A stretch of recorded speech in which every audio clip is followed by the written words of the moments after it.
Amigos internautas do Bocão News, voltamos com o nosso B-News Entrevista e dessa vez estamos com o deputado federal Zé Nunes, do PSD, que tem uma base firmada na região do Sisal, principalmente na cidade de Euclides da Cunha.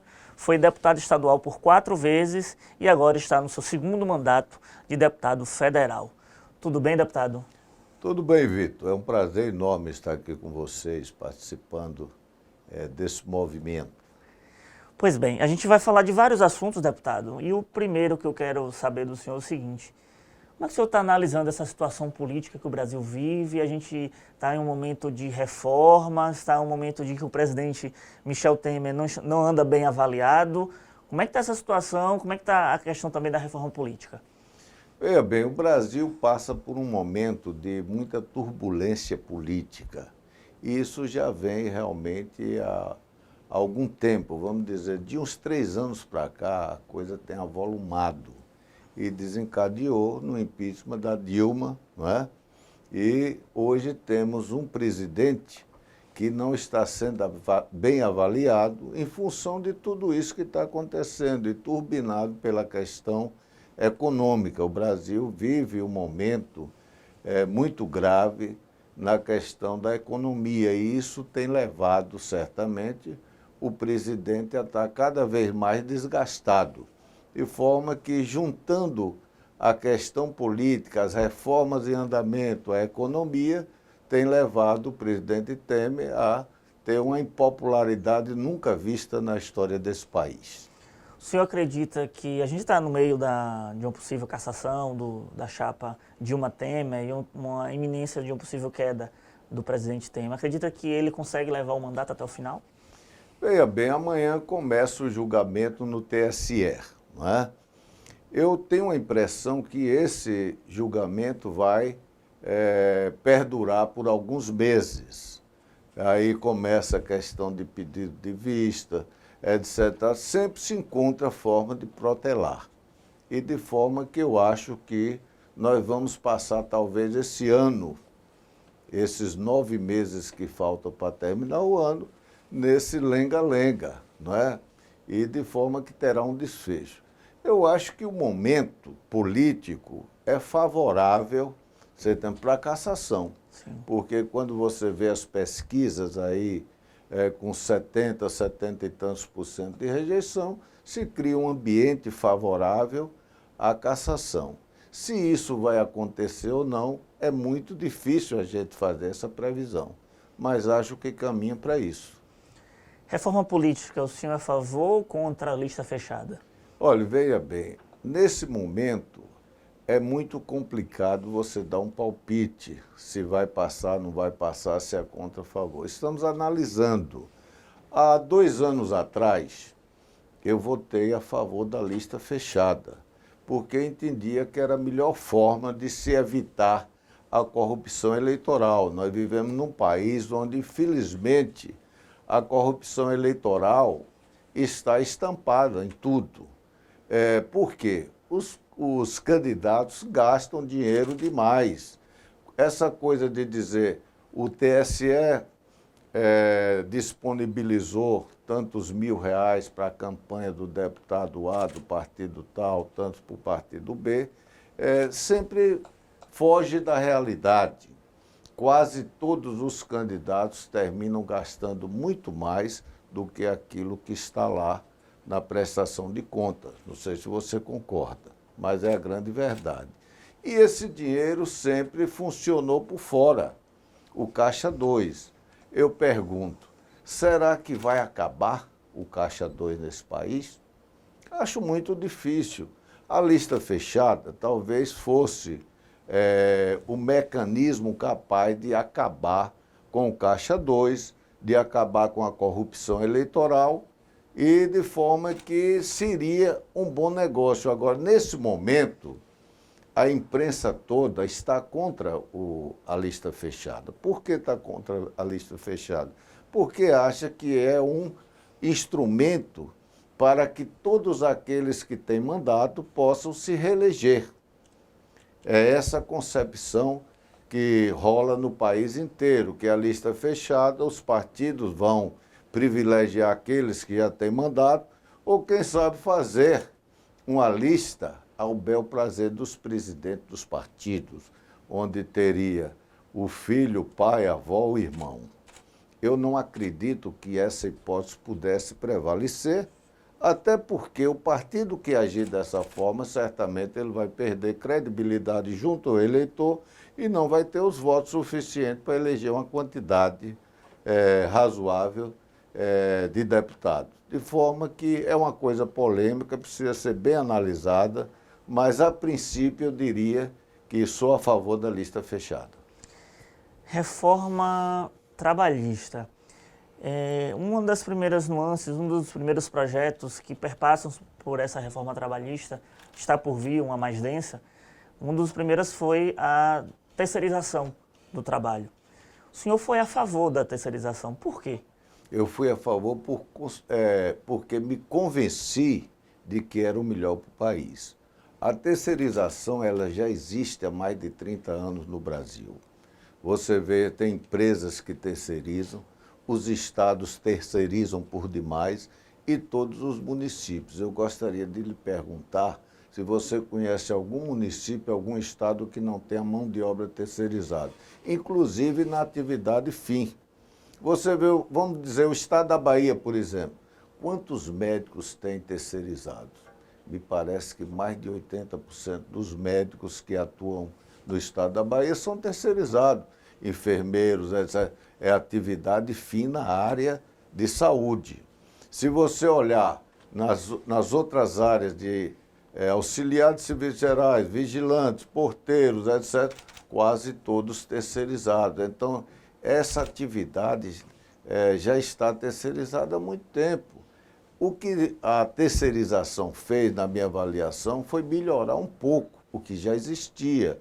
Foi, inclusive, criar responsabilidade para aqueles tomadores desse serviço. Por exemplo, antes não, porque a lei ainda não está em vigor, mas hoje, o tomador do serviço deixa de pagar o salário, 13º, as férias, etc., e, no entanto, não tem a responsabilidade. Com a nova lei, o tomador de serviço é corresponsável pelas obrigações sociais perante o trabalhador. Portanto, eu acho que no momento que a gente sabe que a terceirização existe, nós temos que trabalhar para regulamentar e criar obrigações dos dois lados, tanto da empresa que está terceirizando como aquele que recebe o serviço. Agora, se criou uma polêmica muito grande no Brasil, os sindicatos foram de encontro, sim, e alguns partidos de oposição que tendem a fazer isso para tirar proveito dessa questão. Agora, se você perguntar a alguém por aí por que é contra a terceirização, você coloca numa situação de saia justa, porque o cara é contra porque ouviu falar que não é bom, mas não sabe o que é a terceirização.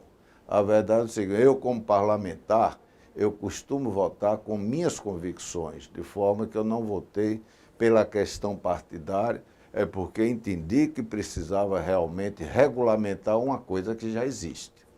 Apesar do senhor ter dito agora que não vota mediante a sua orientação partidária, mas lá em cima, em Brasília, o senhor faz parte da base do presidente Michel Temer. E aqui, na Bahia, faz parte da base do governador Rui Costa.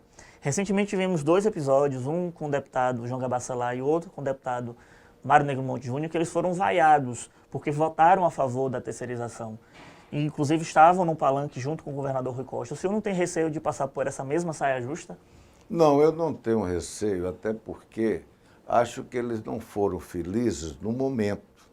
Eu acho que eles foram para o palanque 2 dias depois da votação da terceirização e lá existia uma galera organizada para fazer isso.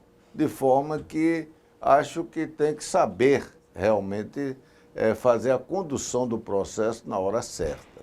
Acho que aquele momento onde tinha forças organizadas para realmente proceder dessa forma, não era o grande momento de estar presente. Não acredito naquela questão que diz que foi o governo que organizou para que houvesse essas vaias. Eu acho que foi uma manifestação num momento que realmente estava melindroso, vamos dizer assim. Uhum. Deputado, e já que a gente citou o Rui Costa, como é que o senhor avalia essa gestão do governador? O campo político de Rui Costa está sendo agradável para o senhor, para o PSD? Veja bem, eu acho que o Rui Costa, ele como governador, tem se conduzido muito bem. O governo dele tem feito boas realizações. Haja visto, você vê que quase todo dia ele está no interior inaugurando obras e ações, e isso realmente lhe traz uma boa avaliação. Eu acho que o governador Rui Costa hoje está bem avaliado. O futuro a Deus pertence. Estamos conversando com o deputado federal Zé Nunes aqui no nosso BNews Entrevista. Voltando para Brasília, eu queria saber a tua opinião, deputado, a respeito da reforma da Previdência. Já tem uma opinião formada, já sabe onde vai direcionar seu voto? Já. A reforma da Previdência, eu tenho dito em todas as reuniões, em todas as entrevistas que eu sou contra. Eu sou contra a reforma da Previdência porque acho que ela está mal desenhada. O Brasil precisa passar por reformas, como falamos há pouco da terceirização. Agora, a reforma previdenciária ela está muito mal desenhada. Nós precisamos entender que o Brasil é um país plural, onde a gente não pode generalizar e achar que o que é bom para o Sul é bom para o Nordeste. Aqui no Nordeste nós temos uma situação totalmente diferente da do Sul. Você não pode pensar que um trabalhador do Nordeste que está lá no sol causticante, ele possa merecer o mesmo tratamento daquele que está no ar-condicionado, até mesmo no Nordeste. Mas você vê o seguinte, nós temos aqui, eu estudei um pouco isso, nós temos hoje 28 milhões de trabalhadores que são aposentados na área rural. Isso custa à Previdência algo em torno de 108 bilhões. Desses 108 bilhões, só foi arrecadado 7 bilhões, só se arrecada 7. Portanto, há um déficit de 101 bilhões na Previdência daqueles que nunca contribuíram na área rural. Como da área urbana, nós temos também um déficit de mais ou menos 50 bilhões. Portanto, juntando o déficit daqueles que não contribuíram, dá alguma coisa em torno de 150 bilhões. Recurso que o governo tem que aportar, é uma questão social. O governo jamais poderia deixar esses pobres trabalhadores desamparados. E isso não pode mexer, e não pode mexer também na idade. Você imagina uma mulher hoje, ela se aposenta com 55 anos da área rural. Para botar para 65 é uma estupidez. Certamente essas pessoas iam se aposentar perto da morte. Portanto, nós não podemos aceitar uma reforma da forma que está. Então, nós não podemos mexer na idade do aposentado. E aí, para não discriminar, acho que não tem que mexer na idade do trabalhador rural, nem do urbano, nem daqueles que estão no sul, nem do norte. Agora, se querem fazer uma reforma tributária, aliás, uma reforma da Previdência séria, tem que se pensar em setorizar. Por exemplo, você não pode generalizar um trabalhador braçal, um caminhoneiro que está na Rio Bahia, trabalhando às vezes até pela madrugada, o homem que está na mina de carvão, aquele que trabalha no serviço pesado, com aquele que trabalha no escritório do ar-condicionado. É totalmente diferente. Eu acho que cada um tinha que ter um peso nisso tudo. Mas nem isso se cogita na reforma da Previdência. A reforma da Previdência quer empurrar de goela abaixo para o homem e a mulher se aposentar com 65 anos, esteja na mina de carvão, na roça, no ar-condicionado, onde quer que seja. Não pode ser por aí. Eu acho que tem que ser uma coisa melhor estudada.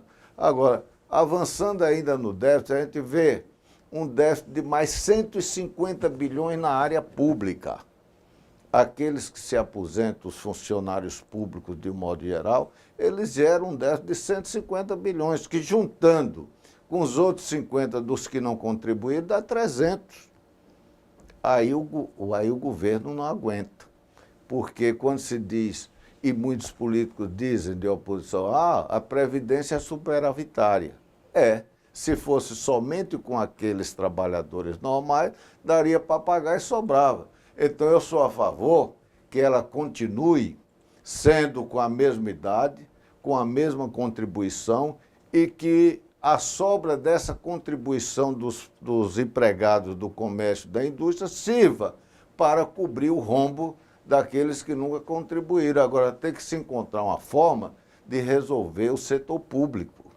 O setor público é que está promovendo esse déficit. Você vê, por exemplo, muitas vezes você é um funcionário. Vou dar um exemplo. Você é advogado, contribui com a Previdência para se aposentar pelo teto. O teto hoje é R$5.000. Aí, de repente, você entra numa lista tríplice para ser desembargador. Sabe o que é que acontece? Você trabalha 3, 4 anos, vai se aposentar com salário de desembargador. Você acha que está correto? E aí você vai gerar um déficit em cima disso. Então, precisa encontrar a fórmula de evitar esses excessos. E se a gente for enumerar, eu citaria 10, 20, 30 dessa forma. Então, a coisa está errada por aí. Agora, você querer punir o trabalhador rural ou urbano que nunca contribuíram com o discurso de que está dando o rombo da Previdência, não. O trabalhador rural, se ele não contribui, é uma estrutura cultural do país.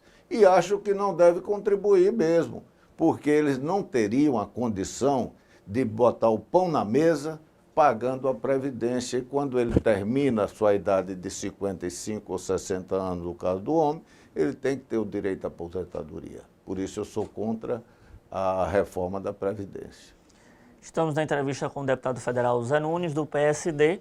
Para encerrar, deputado, a gente está passando por um processo na Bahia de forte seca.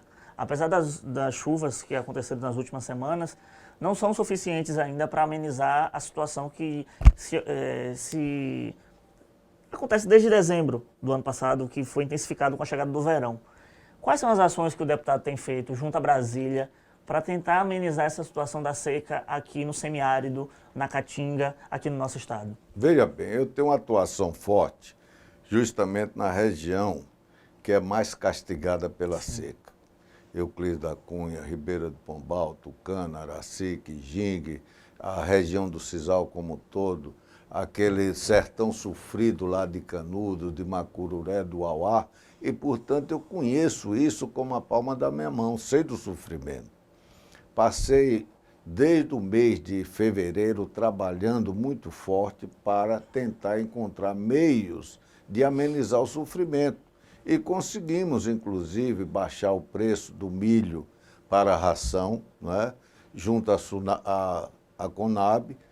Hoje o preço é quase a metade do que estava antes, em função de um trabalho que fizemos junto à bancada do Nordeste, que eu participo.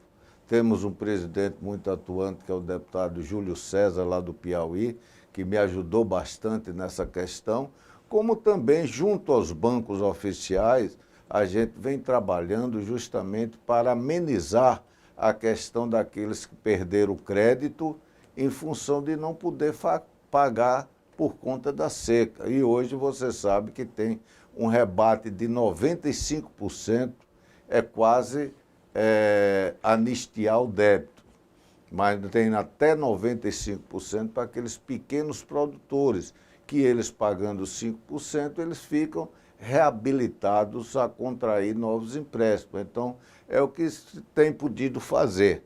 Claro que na questão do abastecimento d'água, que é uma coisa horrível você estar hoje, em 2017, ainda tendo carro-pipa circulando nesse Nordeste todo. É uma tristeza. Já devia ter se resolvido tudo com adutoras e está se trabalhando. Na nossa região, por exemplo, nós temos diversas adutoras importantes. Agora, por exemplo, está se terminando de construir a adutora Águas do Sertão, que vai levar água pelo menos para 3 ou 4 municípios daquela região sofrida, E acho que se nós avançássemos muito nessa questão da construção de adutoras, nós resolveríamos o problema do abastecimento d'água. Agora, o que eu vejo com tristeza, muitas vezes, é querer investir uma fortuna, você está entendendo, na transposição do São Francisco, quando poderia se resolver com adutoras com custo bem mais baixo, e hoje a gente tem o Nordeste brasileiro todo servido de água. Vejo com muita tristeza, você ainda vê as mulheres e os homens com a lata d'água na cabeça nesse sertão afora. Encerramos nossa entrevista com o deputado federal Zé Nunes. Falamos um pouco sobre a situação política, o governo Michel Temer, a base do governador Rui Costa e também um pouco, como vocês acompanharam, a situação da seca. Deputado, o espaço está aberto para as considerações finais e estamos sempre à disposição. Pois é, Vitor, vamos enfrentar ainda várias e várias polêmicas lá em Brasília. Nós temos a reforma da Previdência, que eu já me posicionei contrário e vou provar. Sim. Nós temos a reforma trabalhista, que vai continuar muito forte, não é? Sim. E polêmica. Nós temos a reforma tributária, que eu analiso como a mais importante de todas, porque se nós encontrarmos um modelo que possa resolver a questão da receita da União, dos estados e municípios, que é outra questão muito polêmica, sempre foi assim, a União rica, os estados remediados e os municípios pobres. Essa questão tem lutado muito para diminuir, tem até conseguido, você tem algum sucesso nisso. Quando deputado estadual, eu consegui aprovar uma lei na Assembleia Legislativa, que era chamada na época de Lei Robin Hood, que tirava do rico para dar ao pobre. Porque na Bahia você tem aí em torno de 14 a 15 municípios que têm o ICMS como sua principal riqueza. 80% da arrecadação do ICMS está concentrada aqui, Salvador, Camaçari, Simões Filho, aí São Francisco do Conde, pequenininho, mas é o município mais rico per capita. Você tem em São Francisco do Conde uma receita per capita maior da América Latina. E quando o meu projeto estava tramitando, lembro do deputado Osmar Ramos, que ele dizia o seguinte, que não era culpado de Euclides da Cunha de Tucano não ter uma indústria como a refinaria. Aí eu dizia a ele, olha, a refinaria não foi lá para a sua terra, não é porque o solo de lá fosse melhor do que o de Euclides, e nem também o ar. Foi lá por uma decisão política. Essa decisão política poderia ter colocado a refinaria lá em Candeias, você tem Feira de Santana, ou outro município qualquer. Se tivesse colocado em outro, certamente São Francisco do Conde seria muito pobre e o outro muito rico. Portanto, essas riquezas elas devem ser divididas por todos os municípios. Então, são questões tributárias que podem redundar no benefício total a diversos municípios. Então, é preciso realmente saber dividir as riquezas desse país. Há pouco eu falava, vou me estender mais um pouco, sobre o Rio de Janeiro. Você vê hoje o Rio de Janeiro um estado que está quebrado. Você sabe por que está quebrado? Porque não souberam gerenciar a riqueza do Rio de Janeiro. A questão dos royalties do petróleo. Bati muito nisso em Brasília. Você vê o petróleo na bacia de Campos, ela é explorada a 300 quilômetros da costa, com 7 quilômetros de profundidade. E esse dinheiro fica todo para o Rio de Janeiro. Você acha que é justo uma riqueza que é nacional não ser dividida por todos os estados, porque está numa direção da costa do Rio de Janeiro? Aí, resultado, o Rio de Janeiro se achava muito rico porque tinha esses royalties do petróleo. Gastaram o dinheiro todo com despesa, programaram tudo em cima de despesa. Quando veio a queda do petróleo, o dinheirão desapareceu e hoje o Estado está quebrado, não paga a ninguém. Acho que precisa se encontrar um meio de dividir bem a riqueza e também saber dosar as despesas, porque é nisso que está realmente a regularização da economia do nosso país também. Você vê, por exemplo, hoje o Brasil está realmente quebrado. E não quebrou totalmente porque me parece que o Brasil é de plástico. Porque esse povo tem feito tudo para quebrar esse país. Você não pode conviver com um país que já sabe, já aprova 170 bilhões de rombo por ano. Onde é que vai parar isso? Acho que a reforma tributária é que iria contribuir para a gente resolver o problema desse país. Não são as reformas trabalhistas nem previdenciárias que vai tirar o país desse caos. Esse pode ser um assunto para uma próxima entrevista nossa aqui. Então, você que acompanha o Boca News, em breve mais entrevistas no nosso B News Entrevistas. Ficamos por aqui e até a próxima.